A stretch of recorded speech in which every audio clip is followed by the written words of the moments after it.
Hai hai semuanya, ketemu lagi bareng Mihu di sini.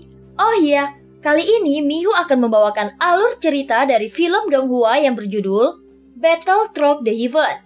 Mihu mengingatkan sekali lagi ya bahwa konten ini full spoiler.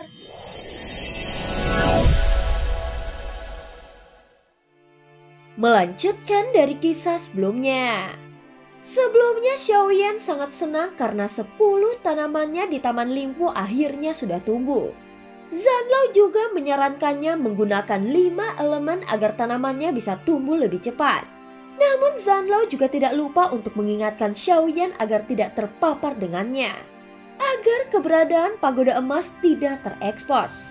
Setelah bertanya beberapa kalimat, Xiaoyan akhirnya mengetahui asal-usul dari pagoda emas.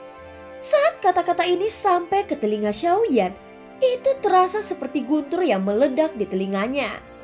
Bahkan pada saat ini Xiaoyan merasa seolah-olah jiwanya ditusuk oleh tangan besar yang tak terlihat dan menyebabkan nafas serta detak jantungnya semakin cepat. Ini bukan untuk menghilangkan rasa takutnya, tetapi untuk mengingatkannya pada perasaan saat dia melihat Raja Alam Dewa Kekacauan. Perasaan yang tercekik yang begitu kuat membanjiri hati Xiaoyan lagi. Sebelumnya dia telah berpikir bahwa pagoda emas adalah harta yang berasal dari kekuatan yang kuat, seperti klan Yuanzhen dan dari kekuatan klan teratas lainnya di dunia. Sejak mengetahui tentang alam dewa kekacauan, Xiaoyan merasa bahwa dia masih sangat lemah, sampai dia bisa berhasil menerobos keabadian para dewa. Sebelumnya Raja Alam Dewa Kekacauan sangat marah karena tidak menemukan pagoda emas itu. Oleh karena itu begitu aku terekspos, maka aku dan Sensi akan dimusnahkan sepenuhnya olehnya. Gumam Xiaoyan dengan suara yang dalam. Setelah bergumam pelan, dia perlahan-lahan menjadi tenang. Xiaoyan menarik nafasnya dalam-dalam untuk menenangkan pikirannya. Tidak hanya Sensi, jika pagoda emas ditemukan, maka semua 9 dunia utama akan berada dalam bahaya kehancuran. Selain Sensi, dunia utama dunia lainnya juga mungkin akan ikut terpengaruh oleh perang itu. Pada saat ini Zanlao tampak serius saat mengatakannya. Tentu saja dalam situasi seperti ini tidak akan ada yang bercanda. Saat pagoda emas dapat menghancurkan ke-9 dunia, apa itu nyata? Mengapa pagoda emas dapat menimbulkan kekacauan seperti itu? Ucap Xiaoyan terkejut dan percakapan singkat itu akhirnya mengungkapkan rahasia pagoda emas. Dia tidak hanya berasal dari alam dewa kekacauan, tetapi juga karena raja dari alam dewa kekacauan dia telah berusaha sekuat tenaga untuk menemukannya. Namun pagoda emas ini juga akan membawa bahaya ke 9 dunia utama. Xiaoyan tidak dapat membayangkan peran pagoda emas yang sebenarnya. Apalagi bagaimana cara yang mulia mendapatkannya. Sekarang kau sudah mengetahui banyak rahasia tentang pagoda emas. Dan itu hal yang perlu kau pecahkan sendiri. Mungkin suatu hari nanti kau bisa melihat semuanya. Tetapi mungkin juga kau tidak akan pernah mendapatkan kesempatan itu. Ucap Zanlao. Zanlao bukanlah seorang yang optimis. Dari perkataannya, dia tampak tidak percaya bahwa Xiaoyan akan berhasil untuk memenangkan segalanya tanpa bantuan sumber kekuatan yang lainnya. Jadi reinkarnasi yang mulia sama sekali tidak ada hubungannya dengan invasi Taisu. Gumam Xiaoyan. Ini bukan tentang perang dengan Taisu, ucap Zanlao dengan lembut. Jadi tujuan sebenarnya yang mulia adalah berurusan dengan raja atau raksasa dari alam dewa kekacauan. Ketika Xiaoyan mengucapkan kata-kata ini, seluruh tubuhnya terguncang lagi karena keterkejutan di dalam hatinya. Ketika misteri di dalam hatinya terpecahkan, semakin sulit baginya untuk bisa menerimanya dan itu sangat tidak terbayangkan. Pada saat ini dia juga bisa memahami mengapa Zanlao belum pernah menyebutkannya. Ketika dia masih berada di tahap Dewa Perang Daoxian atau sebelum Xiaoyan dapat masuk ke alam Dewa Kekacauan, bahkan jika Zanlao memberitahunya, Xiaoyan tidak akan bisa memahaminya. Tetapi itu akan membuat Xiaoyan merasa tidak nyaman, sehingga akan menjadi lapisan belenggu di dalam hatinya. Jadi menyembunyikannya bukanlah hal yang buruk. Mungkinkah reinkarnasi yang mulia dan Shizun tidak mati karena keracunan? Tetapi ada sesuatu yang tersembunyi di dalamnya. Sebelum momen ini semua pemahamannya sepertinya telah terbalik lagi. Semuanya tidak seperti yang dia pikirkan. Konspirasi yang mulia dan Shizun lebih besar dari yang dia bayangkan di permukaan. Permainan catur ini sepertinya dimainkan melawan Taisu. Namun kenyataannya itu dimainkan untuk melawan alam dewa kekacauan. Setelah mengetahui faktanya, Xiaoyan merasa kenyataan itu akan lebih sulit baginya untuk diterima. Namun kini Zanlao harus memberitahu Xiaoyan kebenaran tentang pagoda emas. Bagaimanapun sekarang Xiaoyan sudah mulai berhubungan dengan alam dewa kekacauan. Jika dia tidak sengaja terekspos, maka semuanya akan sia-sia. Saat ini Xiaoyan sudah mengetahui asal-usul pagoda emas, tetapi dia masih belum tahu apa fungsi sebenarnya. Namun Xiaoyan telah mengingatnya sebelumnya, bahwa Zanlao pernah mengatakan kepadanya bahwa hal-hal yang dia cari di masa lalu adalah untuk menghalangi alam itu memiliki kekuatan pemahaman. Tetapi sekarang tidak masalah apakah pagoda emas ini sesuai dengan fungsinya. Karena dia tahu berapa berat tanggung jawab yang dimilikinya dan berapa banyak tekanan yang akan dialaminya. Tidak peduli apa peran dari pagoda emas, yang harus dia lakukan hanyalah melindungi pagoda emas dan bukan dilindunginya.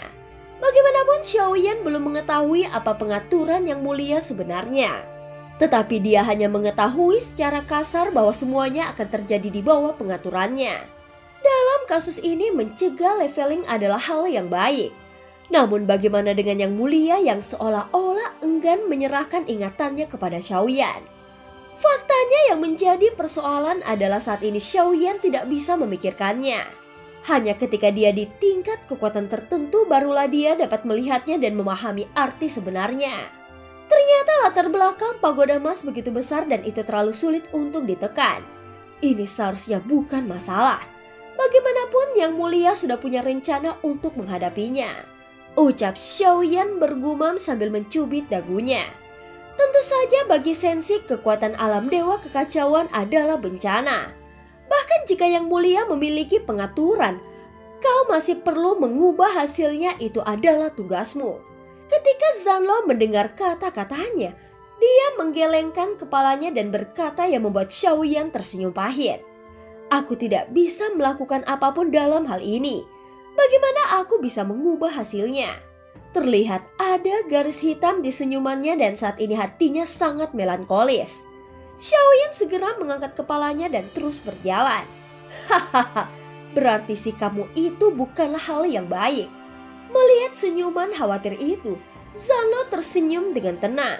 Kalimat yang dikatakan oleh Zanlao ini tampak sederhana, namun itu tiba-tiba menarik Xiaoyan keluar dari kesedihannya lagi. Entah itu ratu atau yang mulia memintanya meninggalkan Sensi. Namun faktanya itu karena dia memang ingin meninggalkan Sensi untuk sementara waktu. Bagaimanapun yang mulia tidak memberinya ingatan apapun tentang hal itu. Mungkin justru karena karakternya dia harus punya rencana untuk segala hal.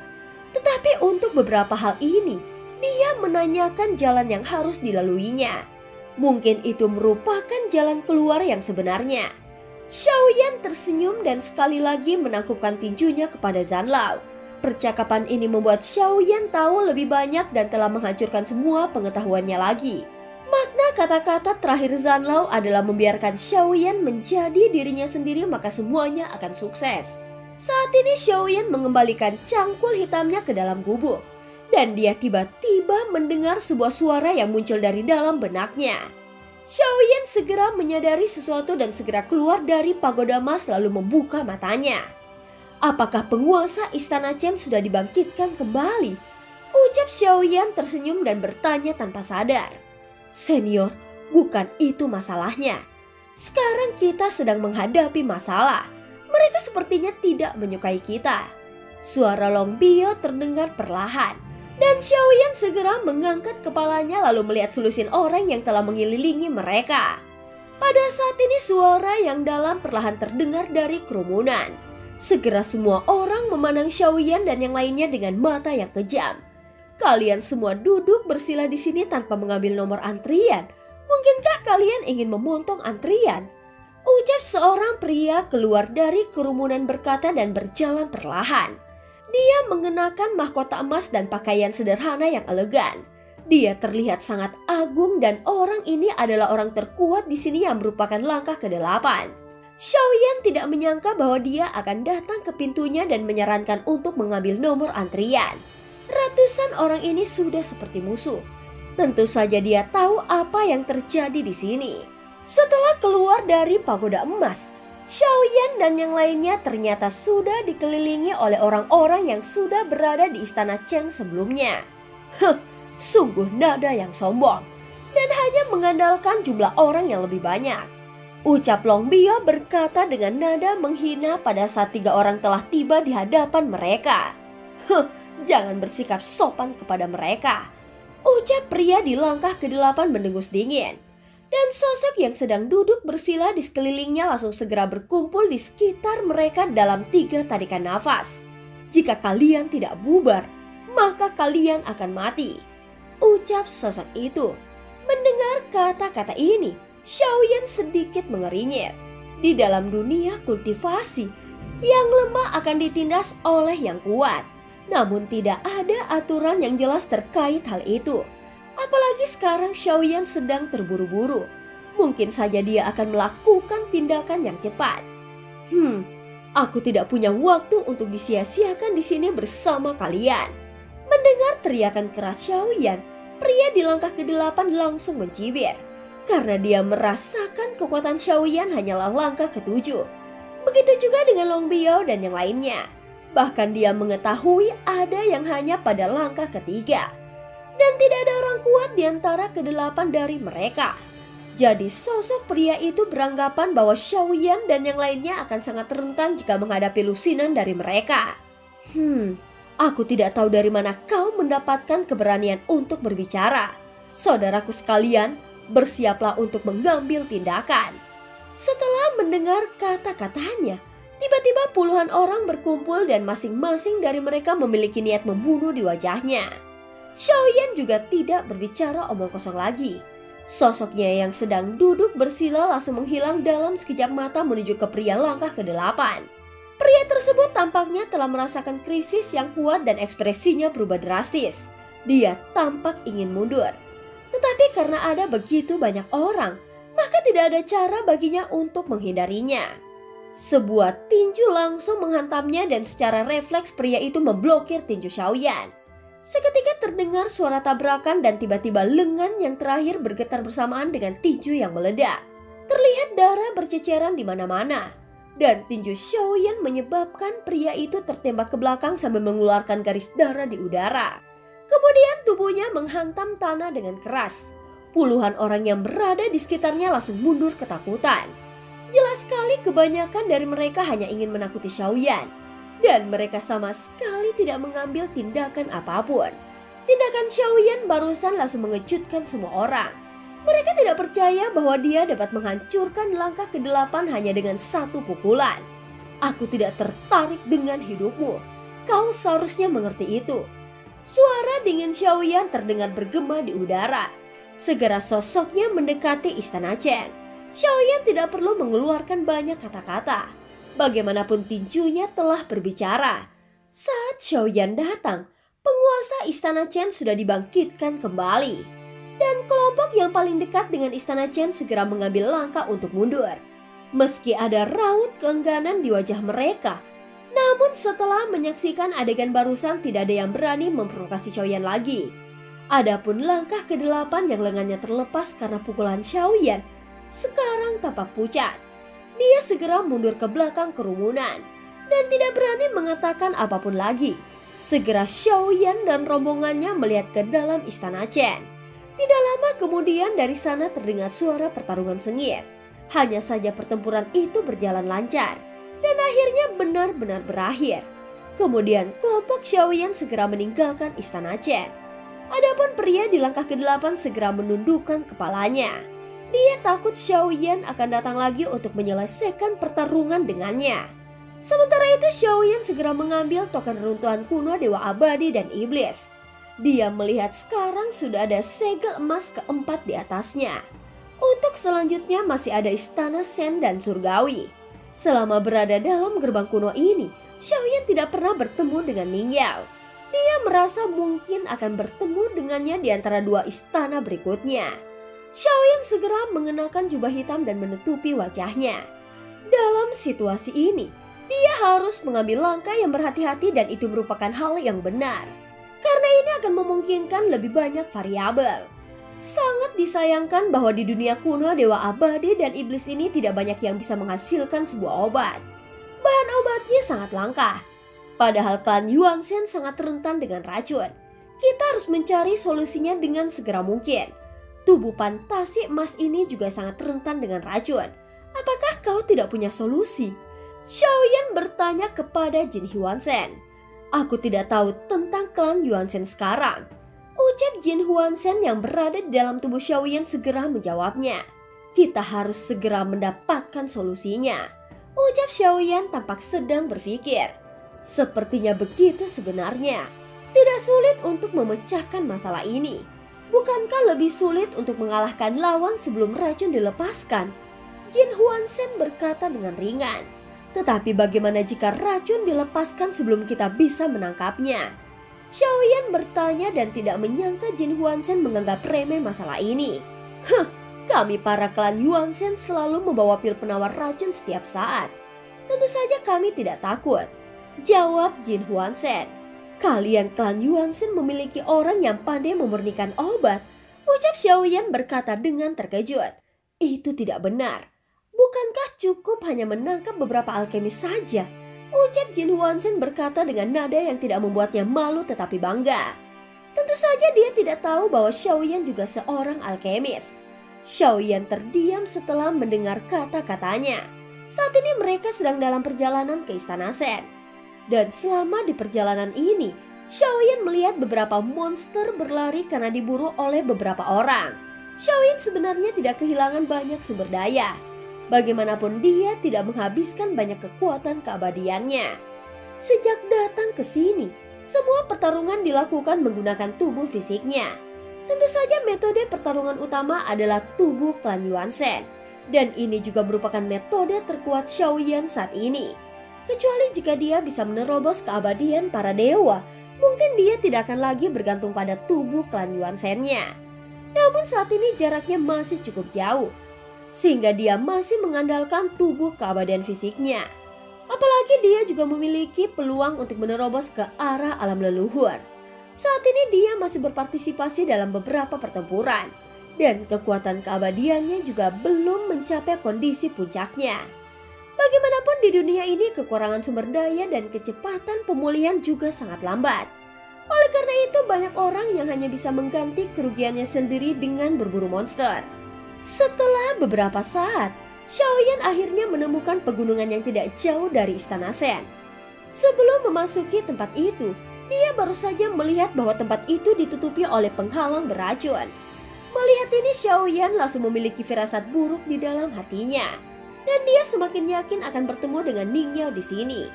Tujuan Ning Yao sebenarnya sama dengan Xiaoyan. Dia datang ke dunia kuno Dewa Abadi dan Iblis untuk mencari keberuntungan. Dan Ning Yao ingin menerobos keabadian para dewa lagi. Untuk masalah ini, dia tidak bisa untuk tidak mengambil resiko. Sehingga dia harus bersiap menghadapinya. Jika dia benar-benar ingin melawan dan menyiapkan Ning Yao di sini, maka Xiaoyan tidak boleh meninggalkan jejak apapun. Dengan melenyapnya Ning Yao sepenuhnya di sini, maka istana surgawi akan kehilangan dua Raja Roh. Sekarang kekuatan semua Raja Roh di Istana Surgawi telah ditetapkan oleh Yang Mulia. Sehingga Ning Yao dan Tianxun ingin mencari jalan keluar lain. Tetapi mereka tidak menduga bahwa Xiaoyan akan berada di sini juga. Tentu saja setelah dia berhasil mengalahkan Tianxun, dia juga harus menyingkirkan Ning Yao. Lagi pula jika Ning Yao benar-benar bisa menerobos keabadian para dewa, kemudian kembali ke Aqua Sensi, maka kekuatan Istana Surgawi akan menjadi lebih kuat. Kekuatan tempur Istana Surgawi sendiri mungkin tidak kuat, mencegah mereka mati dengan mudah. Apalagi mereka juga berkoalisi dengan Taisu. Tentu saja Ratu dan yang lainnya akan sangat kesulitan untuk menghadapinya. Namun Xiaoyan tidak membunuh mereka. Bagaimanapun Xiaoyan memiliki belati Tongyu yang diberikan sosok nomor 1 kepadanya. Itu dapat menghancurkan jantung birunya. Meskipun Xiaoyan takut dengan racun, tetapi jika dia benar-benar bertemu Ningyao di sini, maka peluangnya akan menang sebenarnya lebih besar. Lagi pula, selain belati Tongyu, Xiaoyan juga memiliki keberuntungan dari roh dunia kuno, dewa abadi dan iblis, sehingga tidak sulit baginya untuk membunuh Ningyao. Namun tampaknya Xiaoyan tidak ingin menggunakan keberuntungannya untuk melawan Ningyao. Bagaimanapun selain istana Shen, masih ada juga istana surgawi. Mungkin keberuntungan roh dunia kuno, dewa abadi dan iblis sangat berguna di tempat itu. Saat ini Xiaoyan berhenti di sebuah gua yang ada di sekitar puncak gunung. Aku akan berkultivasi untuk beberapa waktu. Kalian juga bisa menghabiskan beberapa waktu berburu beberapa monster ini. Pada saat ini Xiaoyan segera masuk ke dalam gua lalu berkata kepada semua orang. Namun langkahnya ada sedikit jeda dan pandangannya beralih untuk melihat Long Biao. Saat melihatnya, Xiaoyan tidak berbicara.